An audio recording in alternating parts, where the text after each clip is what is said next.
Hi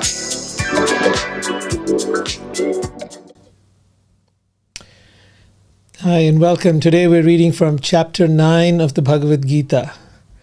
And this is a very powerful chapter because it takes us into the depths of understanding who is the source of everything. Where does everything come from? Why is this creation the way it is? And why are we here? And what are we doing? So let's dive right into it. The Bhagavad Gita chapter 9 begins with the title, which is the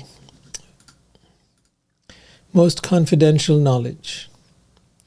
And Krishna begins by speaking here. He says, "My dear Arjun, because you are never envious of me, I shall impart to you this secret wisdom, knowing which you shall be relieved from the miseries of material existence."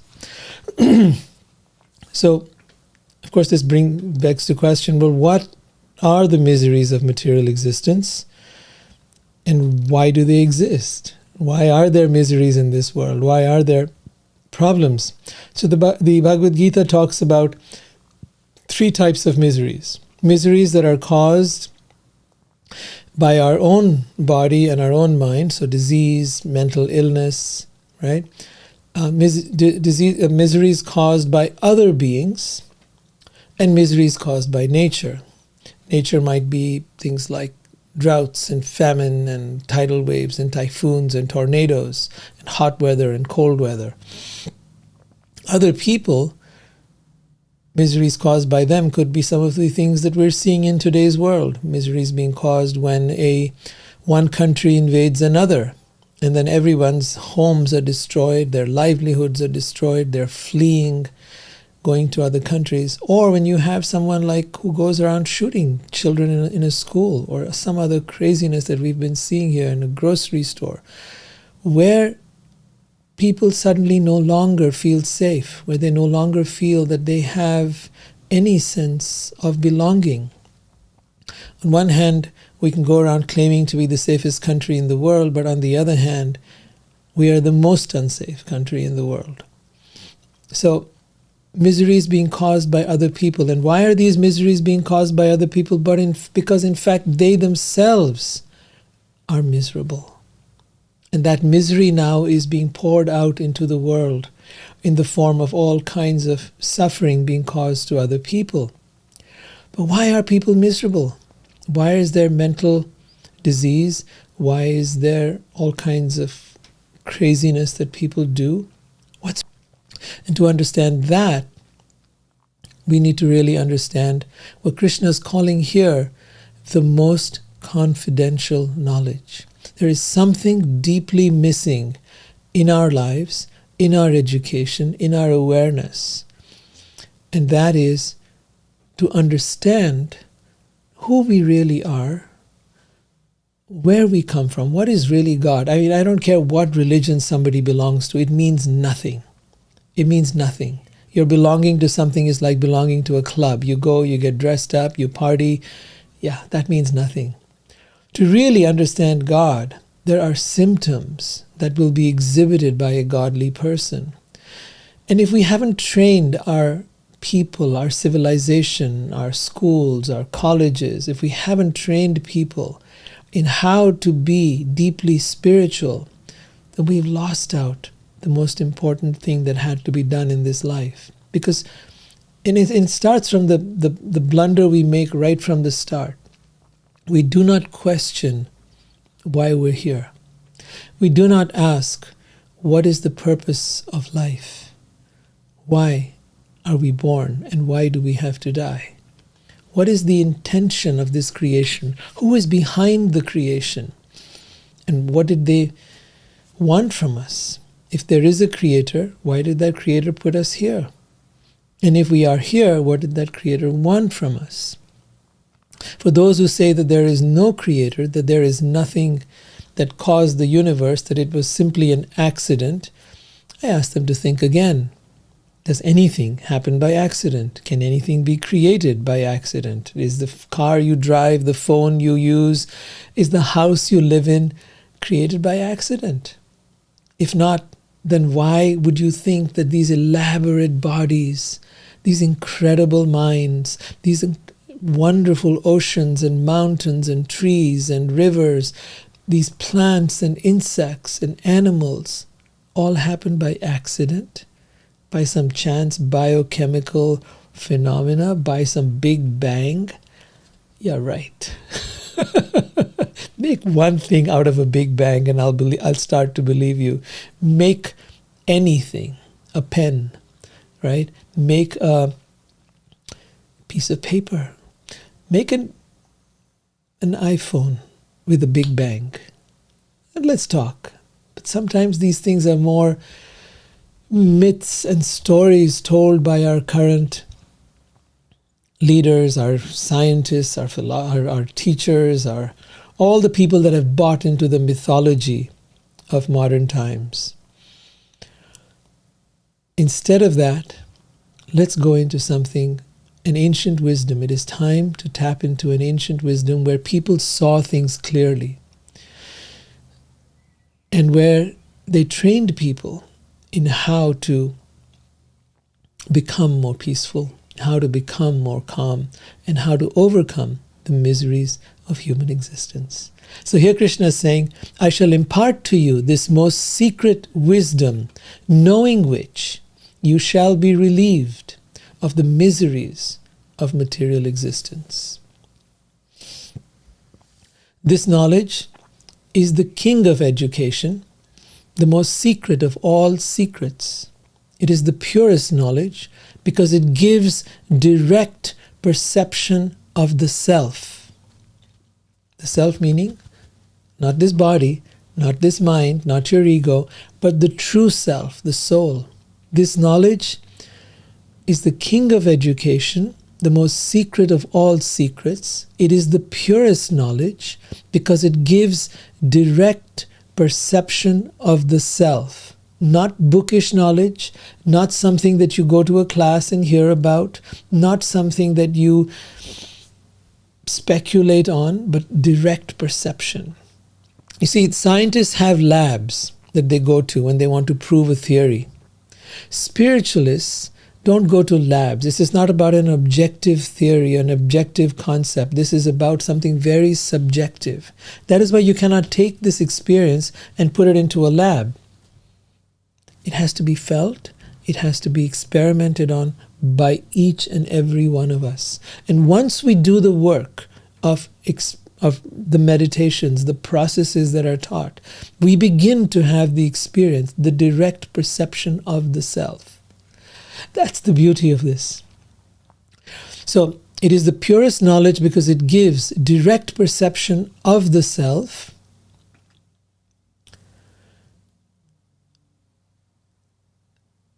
By realization. It is the perfection of Dharma. It is everlasting and it is joyfully performed. So that's what distinguishes this knowledge from all other forms of knowledge. The fact that it is perceived by direct realization. And this knowledge is the perfection of Dharma. If you want to use the word religion, okay, but Dharma is a much bigger concept than religion. It is everlasting and joyfully performed. Such a clear definition of what this process is. So, would you like to experience that? If so, follow along, because Krishna does reveal to us step by step the philosophy of the Gita, in which you begin to understand how to have this direct realization of the self.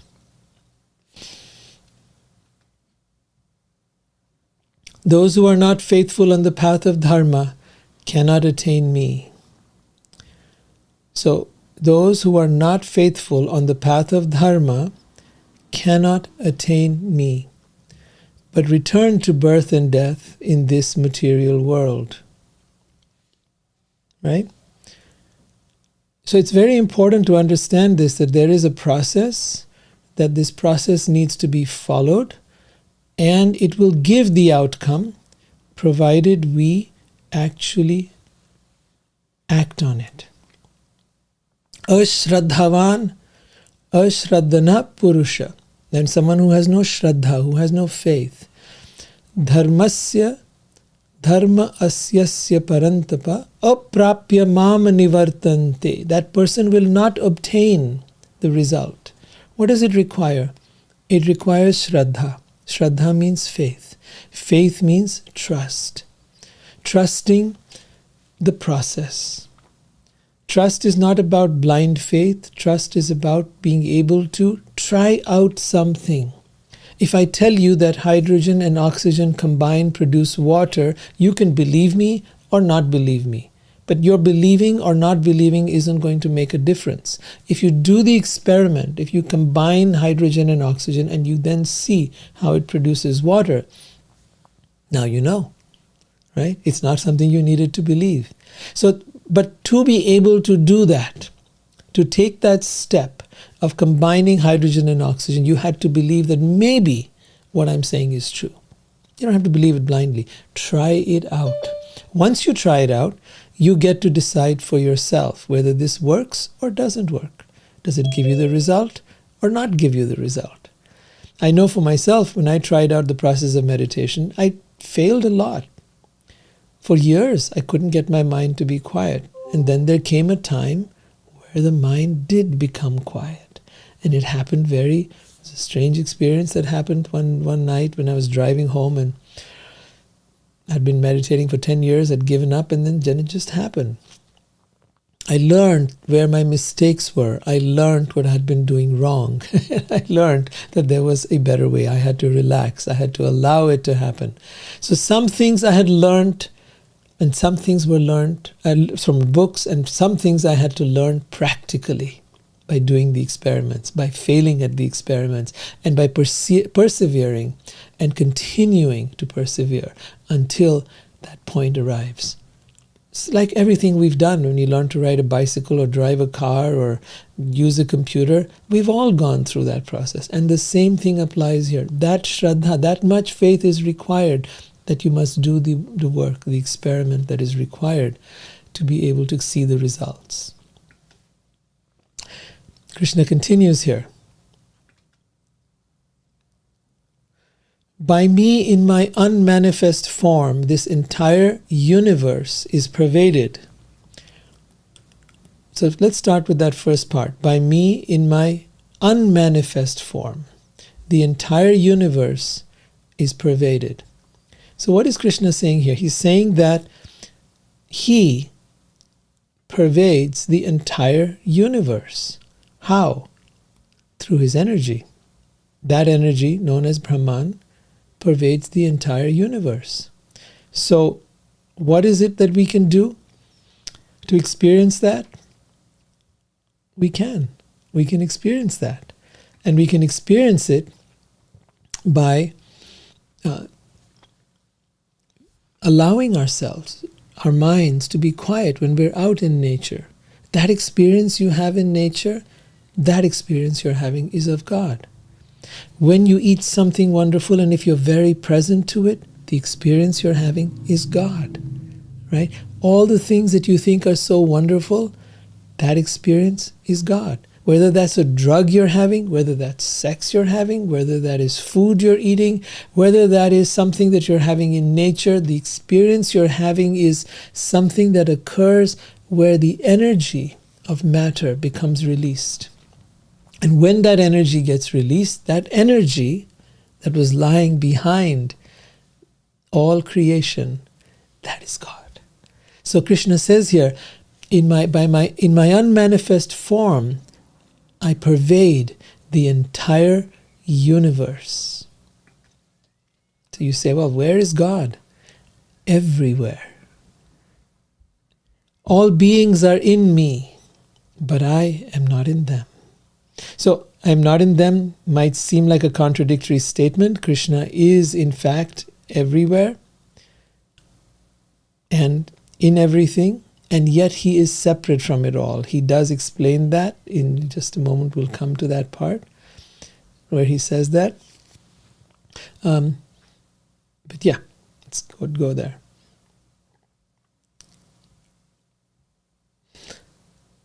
and yet everything that is created does not rest. So I am in everything, everything is in me, and yet everything that is created does not rest in me. Behold my mystic opulence. Although I am the maintainer of all living entities, and although I am everywhere, still myself is the very source of creation. So what he's saying here is that although he is everywhere, although he is in everything, yet he exists separate from it all. Separate from it all. He exists as a being that is separate from the entire creation. You exist in your entire body. You feel every part of your body. If someone, something hits against your toe, you feel it. Your consciousness pervades your entire body. In much the same way as your consciousness pervades the entire body, yet you are not your toe, right? You are not your finger or your hair, which someone pulls, it will hurt you. Krishna is present everywhere. His consciousness is present everywhere, and yet he exists separate from it all. Right? That makes sense? Okay.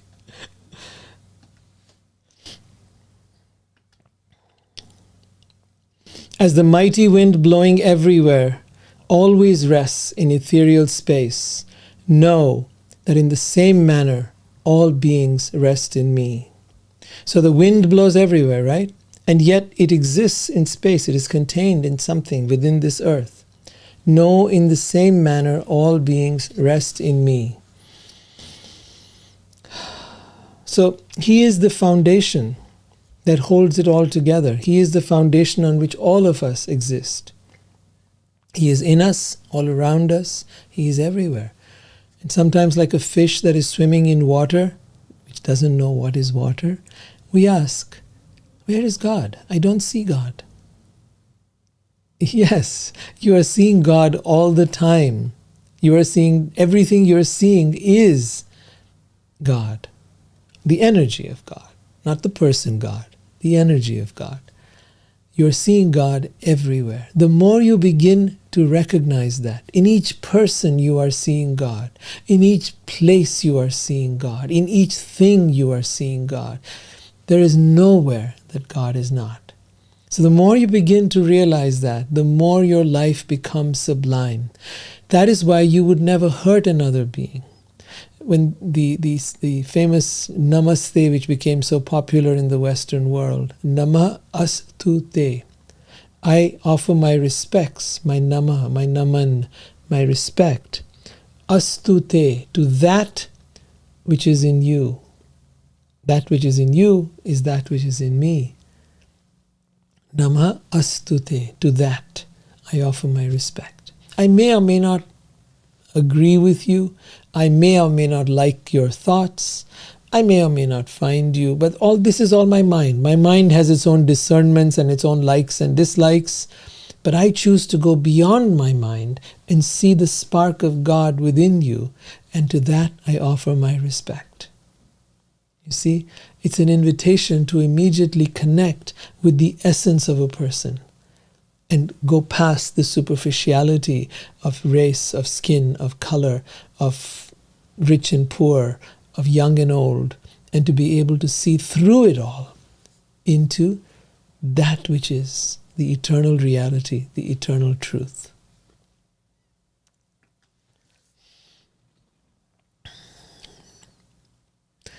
O Arjun, at the end of the millennium, every material manifestation enters into my nature, and at the beginning of another millennium, by my potency, I create again. The whole cosmic order is under me. By my will it is manifest again and again, and by my will it is annihilated at the end. It's a very foreign concept for those who have grown up with the Abrahamic religions, who believe that God is the creator. Here Krishna says, I am both the creator and the destroyer. Everything I have created, I also destroy it. And then I create it again. And then I destroy it again. And you say, why? It's easy to question. Why would you destroy it? Well, a lot of times a reset button is needed. And if you look at the world and how we behave when we come here and what we do to the world and how we mess it up and the chaos that we bring about and all the ways in which we harm this planet, it needs a reset. A reset from the terror of this vile and vicious creature that we call human beings, right? We think we're the most advanced, but we are the most out of touch with nature, with life, and with God, right? We have the opportunity to be far more, and some of us take that opportunity, but so many more do not. We have tremendous possibility, tremendous potential, but we do not. What do we do instead? Instead, we chase after dreams and desires. We chase after wealth and power and fame. We chase after the illusory, the mirage in the desert. And to the degree that we are chasing that mirage, or for that purpose, we create so many edifices, factories, and big houses, and big estates, and jets, and airplanes, and what have you. And all of that stays back here when we die. And thousands and millions of us, and today there are 7.5 billion people on the planet, soon there might be 10. The resources are just not enough, and there'll come a time where it will become unsustainable given all the climate change, given all of the things that we are doing to this planet, the way we are tearing down the rainforest, the way we are messing up the planet. We're like on a wholesale spree to self-destruct. So there will become a time when life becomes unsustainable out here. And there'll be need for a reset. We will be begging for a reset, our future generations. And it won't be too far in the future either. Perhaps another 100 years, 200 maybe. I don't know if we go on too much longer than that. Not the rate at which we're going. But we'll see. We never know. So it's a very important piece that God is both the creator and the annihilator of the universe. It only makes sense. Oh Arjun, all this work, all this creation, annihilation, cannot bind me. I am ever detached, seated as though neutral. This material nature is working under my direction and is producing all moving and unmoving beings. By its rule, this manifestation is created and annihilated again and again. Maya dakshena prakriti suyate sacharacharam. So, people sometimes think and speak about God as being just an energy. But tell me something. How does an energy go about creating? How does an energy go about destroying? How does an energy go about designing and planning? How does an energy relate to someone, connect with someone, speak with someone? If it was just an energy, if the universe was just an energy, then how could we relate to it? How could we connect with it? How could we understand it? Think of light. Most people say, oh, God is light. All right. Well, how are you going to connect with light? How are you going to relate to light? Does light talk to you? If it does, then it's conscious. If it creates, then it's conscious. It has intelligence. If it has intelligence, then can it personify itself? After all, you're a person, I'm a person, we're all persons here, and we're trying to find out what is the source from which we came. Can that source not personify itself? To say it cannot would be to limit it. To limit it would mean to be deliberate in not wanting something to happen. Just like scientists do not want to consider that there can be something outside of matter and material sciences. Of course, now they are starting to open up to the idea of consciousness. That's a wonderful step, especially physicists have started looking into that. Because there's so much that cannot be explained unless you factor in consciousness and energy that is conscious and which is then making the body move and do all the things it does, and which then leaves the body at the time of death. So once you factor in consciousness, then a lot of things start to make sense. Likewise, if we start to think about the universe and all the planets and all the stars and all of that as just being made by some energy, it doesn't make sense. It takes a tremendous intelligence. And to say that that intelligence cannot personify itself, but we are personified, why can it not do that? I mean, would you please kindly explain to me the great mystery behind why that is not possible? Oh, I know one answer. Someone once said to me, they said, well, because it's infinite. How can the infinite be in a being? It sounded like such a logical statement. But there's a flaw in that logic. And that flaw is that the infinite can do whatever the heck it wants. There was a time we could never have conceived that we would have these cell phones that could take the entire knowledge of the world and bring them to us in just this small little device. We could never have imagined. Go back 100 years, go back 200 years. They'd think you're a magician if you showed up there with this thing. They could not imagine that you could put photographs in there, that you could even take a photograph and that you could immediately see it there. Or that you could connect with somebody who lived thousands of miles away and see them and talk to them. This would be miraculous. So just as we could not have conceived of these things, we find it very hard to conceive how a being could contain within it infinity. And I put to you, nothing is impossible for God.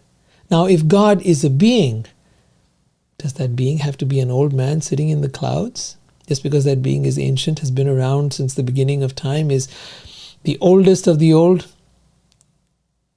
does that mean that that person has to have a white beard and be like us humans? No, not necessarily. Krishna shows us that God can be young. Even at 120 years, he looked like he was 16 years old. There was no old age. There is no old age, disease, or death for God. So let's see what he says about that here in the Bhagavad Gita. He says in this next verse, fools deride me when I descend in the human form. The word actually used, and I've kept the Sanskrit there on the top right, is avajananti, means one who does not know. Na janati, one does not know. Mam means me, and mudha means someone who is foolish. Mudha is like a foolish person. So those who are foolish and ignorant do not know me. Manusim tanun ashritam param bhavam ajananto. They do not know my transcendental nature, my param bhavam, mama bhutam maheshwaram, and my supreme dominion over all that be. So let's read it again. Fools deride me when I descend in the human form. They do not know my transcendental nature and my supreme dominion over all that be.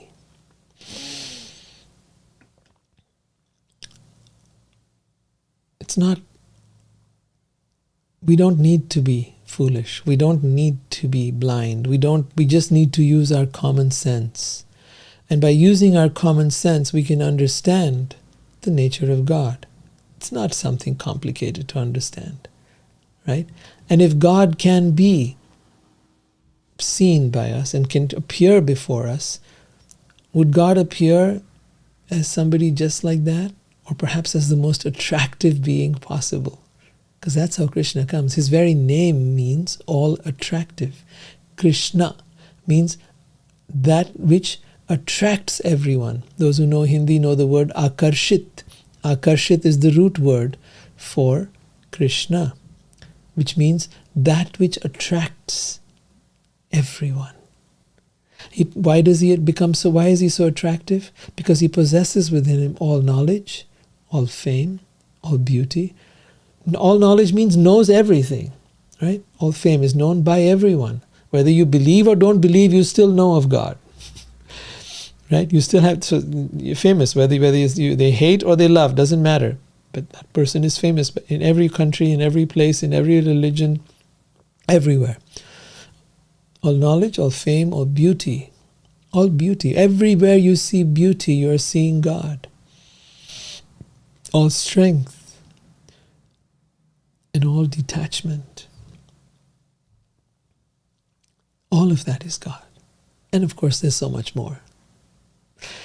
So, Krishna continues here in the Bhagavad Gita.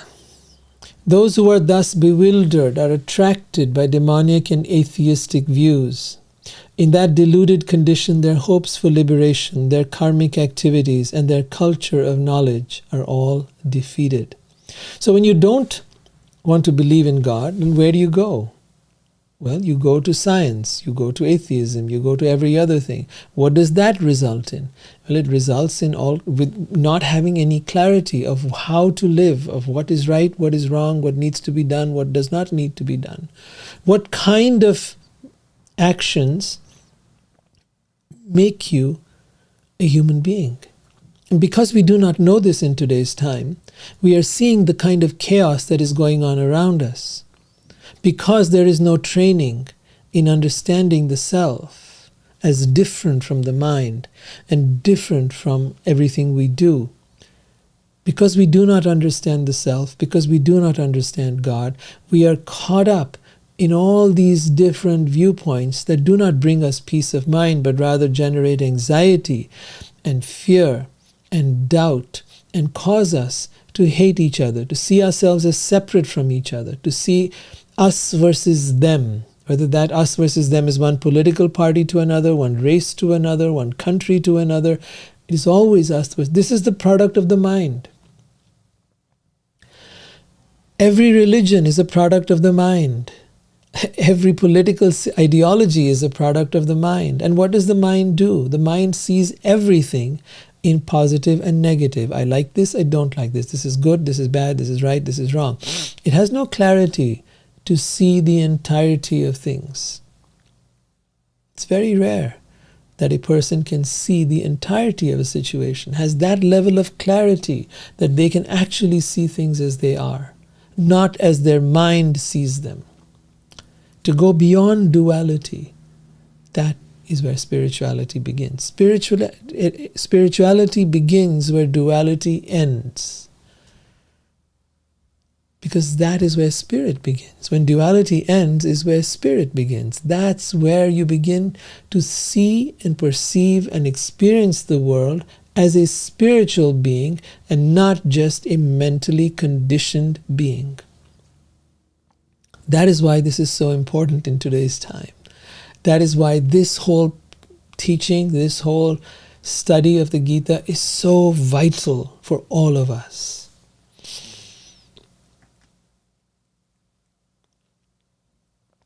O Arjun, those who are not deluded, the great souls, are under the protection of the divine nature.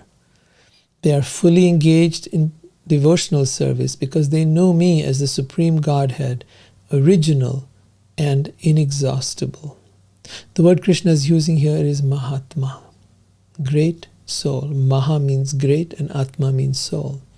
The great souls, Tumam Partha, Daivim Prakritim Ashrita. They are in Ashray. They have taken shelter of the divine nature. There is the material nature, and then there is the divine nature. So Daivim Prakritim.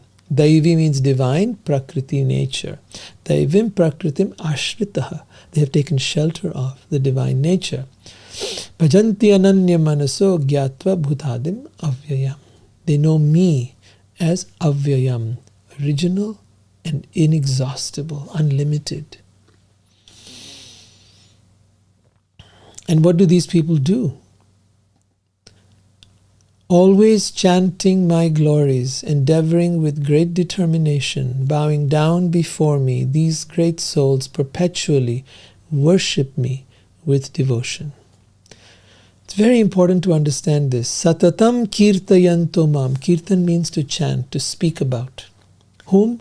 Mam. Mam means me in Sanskrit. Satatam means always. Always speaking about me. Yatantascha dridvrataha, with great determination, endeavoring with great determination. Namasyantas chamam bhaktya, they become devoted to me. Nitya yukta, nitya means always, continuously, perpetually worshipping me. Nitya yukta upasate, nitya upasana, eternally worshipping me.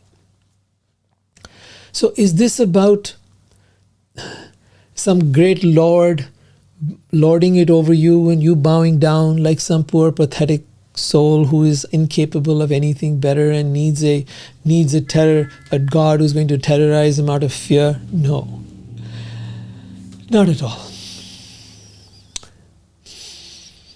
With Krishna, it's about sweetness. Madhuram, madhur means sweetness. There is a beautiful song which goes on about Krishna. His talking is sweet. His speaking is sweet. His walking is sweet. His eyes are sweet. And he is the Lord of sweetness. We are attracted to him because of his sweetness. We are attracted to him because of his beauty. We are attracted to him because he fills our hearts with so much love. He is the ideal, the ultimate lover that we have been seeking. All of us have been looking for the great love, the love of our life. He is that love that we have been seeking. And because of that, we engage in speaking about him. We want to talk about, just like someone falls in love with someone, they want to talk about their lover. They want to talk about this wonderful person they've met, and they want to share with the world. So in much the same way, we want to talk about the glories of Krishna. We want to endeavor with determination to get closer and closer to him. We bow down with gratitude. It is not bowing down from someone lording over you or out of fear, but we bow down with gratitude. You have given me so much. You've given me this health. You've given me this body. You've given me this mind. You've given me everything. And I am so incapable of doing anything for you. Please show me how I can be of service. Right? And how do they worship God? With devotion. Nitya yukta upasate. Devotion. Why is that important? Because when you love someone, you become devoted to them.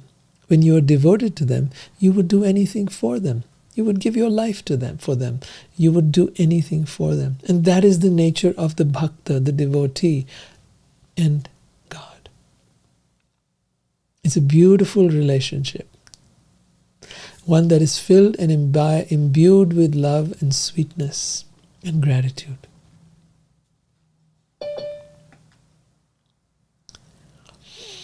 Others who are engaged in the cultivation of knowledge, this term is used as the Gyani. Gyani is someone who is engaged in the cultivation of knowledge. Worship the Lord, Supreme Lord, as one without a second, diverse in many and in the universal form. But it is I who am the ritual, I the sacrifice. So whatever process you engage in to worship God, he says, all of that, that is me. I am the ritual, I am the sacrifice, I am the healing herb, I am the butter, the fire, and the offering. I am the Father of the universe. Now this is important. I am the Father of the universe, the mother, the support, and the grandfather. I am the object of knowledge, the purifier, and the syllable Om. I am also the Rig, the Sama, and the Yajur Vedas. Allow me to explain. So Krishna is saying out here, I am the Father of the universe. Most people think of God as the Father. So he says, this is God the Father, but he is also God the Mother. He's not just the Father, because Krishna does not exist by himself. Krishna is always with Radha. Radha and Krishna, the masculine, divine masculine and feminine. Because he is the speaker of the Gita, because he gives the knowledge, therefore we speak of Krishna in the masculine. But God never exists as just masculine. It's always the masculine and feminine energies combined together. They are inseparable. They have different qualities, different attributes, and yet they are one. They do not come separately ever. He says, I am the Father of the universe, the mother, the support, the grandfather. However you want to look at me, I am the friend, I am the lover, I am the whatever it is. However you want to relate to me as your friend, as you want to serve. If you want to think of God as great, all right, so be it. You want to think of God as your father, so be it. You want to think of God as your child, so be it. How about relate to me? It's not a question of how and what. It's a question of relationship. Form your own relationship. Think and ask yourself, if I could have any relationship with God, what relationship would I have? For many, God is their lover. If you go to the Sufis, if you go in Bhakti as well, for the Gopis, Krishna was their lover. They had a romantic relationship with him. When he'd play his flute, they'd leave everything in their homes, their kids and everything, and just go running out into the forest to meet him. That was an intense, passionate love. They would dance and they would play and they would sing. It's beautiful. The more you read the stories of Krishna, the more you begin to see the beauty of this relationship.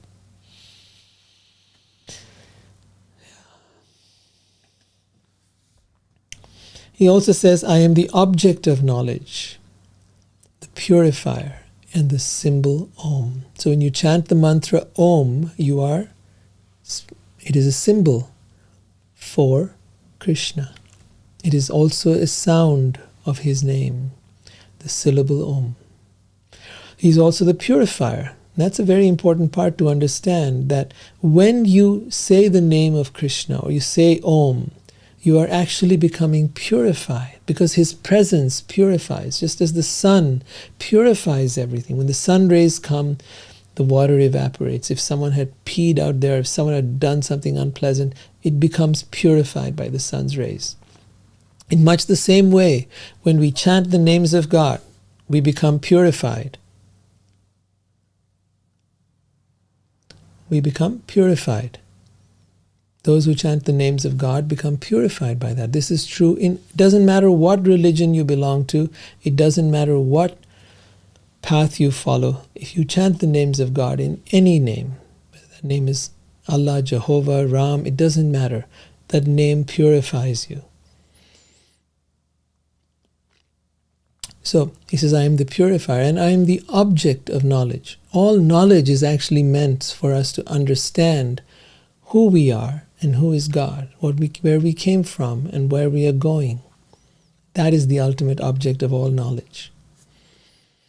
Then he continues saying, I am the goal, the sustainer, the master, the witness, the abode, the refuge, and the most dear friend. I am the creation and the annihilation, the basis of everything, and the resting place and the eternal seed. It's so comprehensive here. He's not simply saying here that I am the messenger or I am the son or this or that. I am this eternal seed of all existence. I am the creation and the annihilation. I am the abode, the refuge, the most dear friend. When people talk of witness consciousness, they are speaking about Krishna.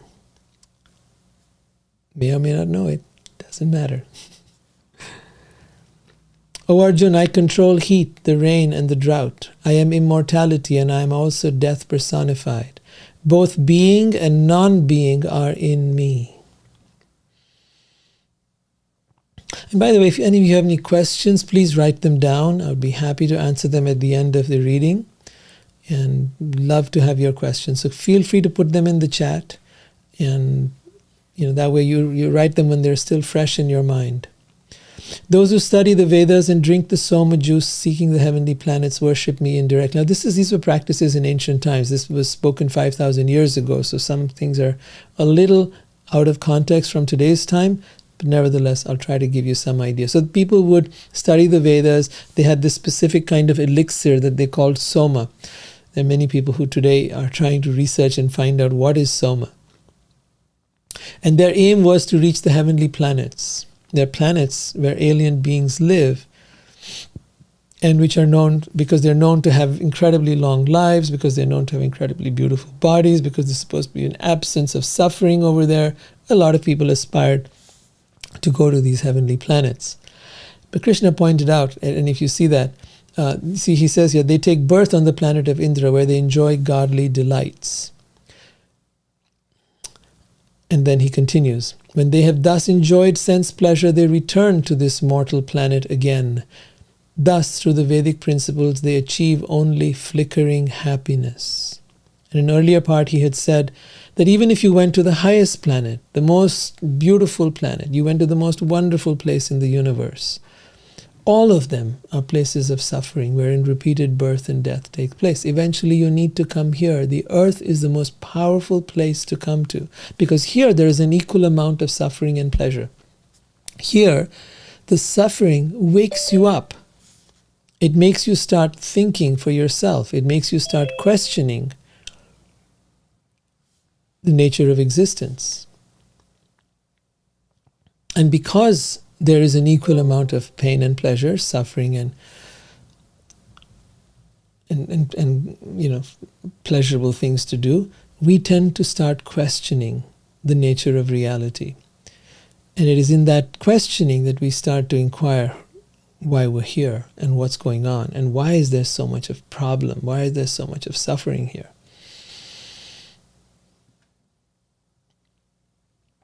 But those who worship me with devotion, meditating on my transcendental form, to them what I carry what they lack and preserve what they have. This is an important piece to understand. Krishna is saying here that those who worship me with devotion, meditating on my transcendental forms, they're beautiful pictures of Krishna that you get everywhere. You can meditate on them. The reason they exist is because we need to immerse all our senses in our meditation. We immerse our senses by hearing about Him, by speaking about Him, by seeing Him. He says, those who meditate on me, to them I carry what they lack and preserve what they have. Whatever a person offers sacrifice to other gods is really meant for me, but is offered without true understanding. I am the only enjoyer and the only object of sacrifice. Those who do not recognize my transcendental nature fall down. Those who worship the demigods will take birth amongst the demigods. Those who worship ghosts and spirits will take birth among such beings. Those who worship ancestors go to the ancestors, and those who worship me will live with me. If one offers me with love and devotion a leaf, a fruit, a flower, or water, I will accept it. So herein comes a very important piece where you realize that not only can you have a relationship with God, but you can also be engaged in making offerings. So you can have like a picture of Krishna and you can offer to Him whatever you're eating, especially if it's vegetarian food, fruit, flowers. You can bring water or flowers and offer them to God. But whatever it is, when you do things as an offering for Him, that becomes an act of devotion. So he says, I will accept it. And that's an important piece to understand, that the offerings you make with love, it is not about the thing, it is not about the object, it is about the love. It is the love that is accepted. O Arjun, all that you eat, all that you offer and give away, as well as all austerities that you may perform, should be done as an offering unto me. In this way you will be freed from all karma, all reactions to good and evil deeds, and by this principle of renunciation you will be liberated and come to me. I envy no one, nor am I partial to anyone. I am equal to all. But whoever renders service unto me in devotion is a friend, is in me, and I am also a friend to him. Even if one commits the most abominable actions, if one is engaged in devotional service, he is considered saintly because he is properly situated. If you have any questions about these things, just put them down. I would love to answer. Such a person quickly becomes righteous. Now the translation given is righteous, but the actual word is dharmatma, a soul who is following their dharma or their true path. Such a person becomes a dharmatma or righteous and attains lasting peace. Declare it boldly that my devotee never perishes. Declare it boldly that my devotee never perishes. It's a powerful statement. And all of us would like to have that that kind of protection, that kind of support, that kind of love, where someone stands by you through thick and thin, someone who will never let you down, who will never betray you, who will never leave you, who will always be there with you. That is what we seek. And that is what Krishna is offering. In my own experience, it is absolutely true. Because I've seen through all the ups and downs of life, and I've had plenty, he's always been there.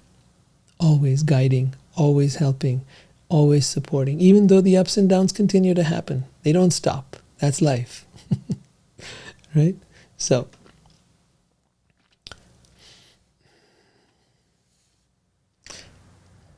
O Arjun, those who take shelter in me, even though they have taken birth in sinful families, even though they are women, merchants, or workers, can attain. So, in other words, everyone can attain the supreme destination. How much more fortunate are the Brahmins, the righteous, the devotees, and saintly kings who in this temporary miserable world engage in loving service unto me. And then comes the final verse, and with this he concludes. Engage your mind always in thinking of me. Offer obeisances and worship me. Being completely absorbed in me, surely you will come to me. Man mana bhava mad bhakto, become my bhakta, my devotee, and absorb your mind in me. Madhyaji mam namaskuru mam evaishyasi kaunte atmanam matparayanaha. So surely, he says, you will come to me. And that is the whole point of human existence, is for us to be able to go back to God. We came from God, and for us to return back to God. These books, whether you study the Bible, the Quran, the Gita, or whatever, their aim is to bring you back to God. And while you are here, to transform your consciousness into godly consciousness, into divine consciousness. Now, if you're still here and you think you're reading these books, but your consciousness is polluted by the ways of the world, and you are out harming other beings, be they animals, be they humans, you're harming yourself, then you have not developed godly consciousness, and you will not be elevated to that place. The idea is here we need to cultivate that divine consciousness, that sense of compassion, that sense of seeing the divine in every being that we come across, from the plants and animals to the humans, to the animals that we come across. And as we begin to develop that vision of experiencing God everywhere, we find ourselves constantly immersed in God. By chanting His name, by worshipping, by connecting with all that we see and hear and experience. So that is the practice. It's not something that you do just for a few days or a few minutes or a few hours or on a certain day. It's something you do 24/7. There is no time where you stop. Satatam kirtayanto mam. Always chanting my glories, Krishna says. All right, let's open it up for some questions, see what you've got, see what you've been thinking. I didn't have anything on the text, so let me open it up and get your thoughts and insights. If any of you has a question, please let me know. I'd love to have you come forward and let's talk about it.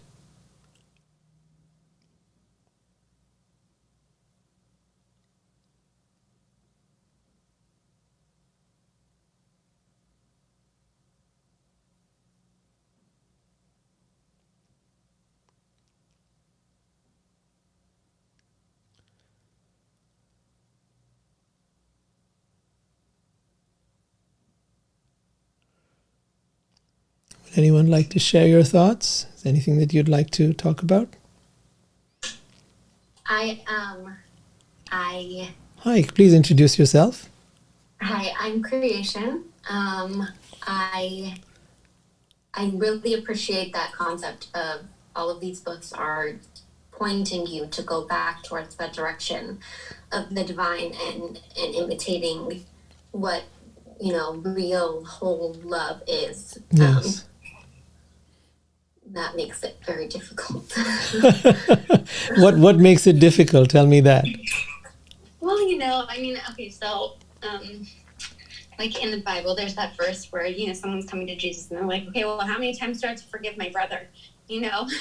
Right? I feel like that sometimes, it's sometimes really hard to be that that I don't want to call it forgiving. I feel like it's something more than that. Something like, and it's not quite martyrdom either, right? Mm-hmm. It's not putting yourself in a position where you are taking on for a group of people or for someone else, right? But you're saying that it's hard to forgive. When someone has wronged you, it is hard to forgive, and you're absolutely right about that. Yeah. You're absolutely right. It is hard to forgive. And here's the part. To be a spiritual being or to be on a spiritual path, you cannot do that through just your mind. The human mind cannot even conceive of forgiving someone who has wronged you. It's very difficult, right? How do you forgive someone who has hurt you, someone who's maybe killed your children in a school shooting? How do you forgive such a person? It's not possible. It is absolutely not possible. It's inconceivable, let's say, right? That is for the human mind. It is inconceivable. However, if you rise beyond the mind, if you come to the level of the soul, practically, I don't mean this theoretically at all, then from the level of the soul, much things are possible that the mind could not do. A level of unconditional love, a level of compassion that does not happen when we are in our mind. And it is there that we can do these amazing things, where we can forgive people, like Christ on the cross, forgiving the people who killed him, right? So those kind of things require a different practice. And that practice is to go beyond the mind and its capabilities. And some might say to be out of your mind. Right? Yeah, we all need to learn more and more how to be out of our mind. And then we can do these things. Because for the soul, there is no right or wrong. Even Shakespeare said it, there is no right or wrong, but thinking makes it so. It is our thinking that makes us attached to a particular way that things should be. When we rise beyond thinking, we rise in our own capability to be able to forgive or be compassionate. I hope that answers something. Yeah. Okay. Are there any other questions? Anyone else?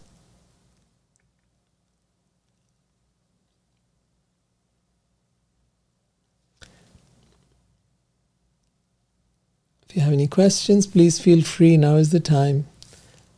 If something... What are some ways of making that practical? Okay. So to make that practical requires that we begin with a process of meditation for quieting our mind. To make that practical means we need to also understand that you're not alone in this process. When you are on a spiritual path, most people think they're on their own and that they have to do all the work. And that's the only way it's going to happen. And that's a really sorry, sad way to look at things. You have the source of all creation ready to help you. You have so much. I mean, some people will reach out to angels or they'll reach out to spirit guides. And I said, why do you do that? Reach out to the source of creation. You will have the most powerful force longing to help you, wanting to support you. But develop a relationship first. Get to understand who is God. The problem is that people have been turned off by God. They have been turned off so badly because they've been taught these stupid ideas that God sends people to hell, that God punishes them. And because of all this nonsense that has been taught, people have become turned off from God. And now they don't want to have any being like that because that being is horrible. And I would say you're absolutely right. That kind of a being that you've been taught is a monstrosity, is an insult to God. But the God I understood and grew up with as a child was playful, fun-loving, romantic, sweet, so tender and amazing that you couldn't but help fall in love. And when you have a relationship like that and you reach out to someone like that, then the answer I've always got when I reached out is, whatever is mine is yours. All of this is yours. Isn't that what you do for your loved ones? Is you share with them everything? Everything you need you will receive. Do not worry. You will be taken care of. You will be supported both inwardly and outwardly. It begins inwardly. As you receive those blessings, that grace, that clarity, that wisdom, that guidance that helps you along the path. From there, then you begin to create your world, and it becomes truly a beautiful world. So the path is there. Come and join us here, and let's talk more about it, and let's get there together. All right, last question. Anyone else?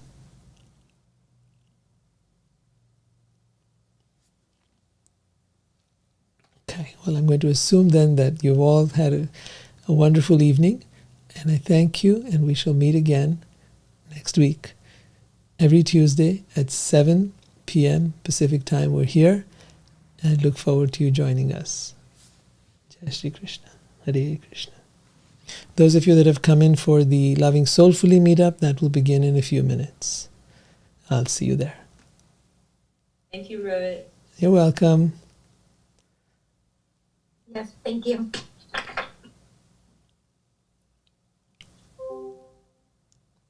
You can stay on if you're waiting for the next meetup. You don't have to hang up. We'll be continuing from here. Same link, same place. I'll just turn off the video for a minute and come back. Or a minute or two. I'll be right back. See you soon. See you in a bit.